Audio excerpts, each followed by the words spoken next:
You're warned.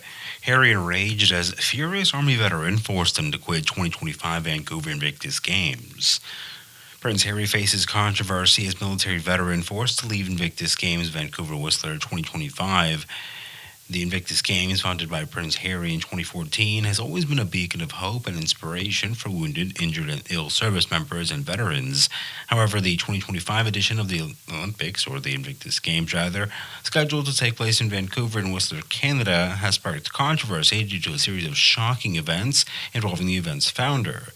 It was supposed to be a triumphant return for Harry, turned into a bitter clash with the decorated military veteran, putting the future of the Olympics in jeopardy. The trouble began when former Canadian Army Corporal David Buchanan, a double amputee and Invictus Games medalist, publicly expressed his concerns about the organization and the accessibility of the event. Buchanan, who had participated in the Invictus Games before, said the Vancouver Whistler location was unsuitable for the needs of many disabled athletes, with infrastructure and transportation services largely inadequate. These games are supposed to be empowering warriors and enhancing their resilience, but with the way the Invictus Games 2025 is being planned, it's clear that organizers are more interested in staging a flashy, media-friendly event than ensuring accessibility and inclusivity, really.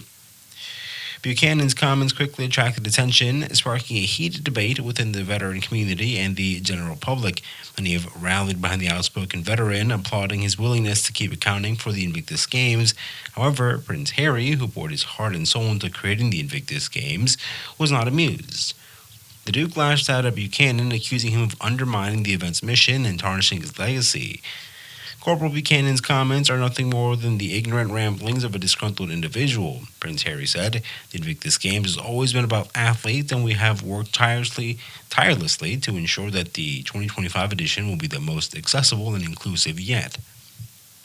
The war of words quickly escalated, with Buchanan stepping up his criticism and Prince Harry refusing to back down. Tensions peaked when Buchanan announced that he would not participate in the 2025 edition of the Invictus Games, citing the organizers' complete disregard for the needs of disabled veterans.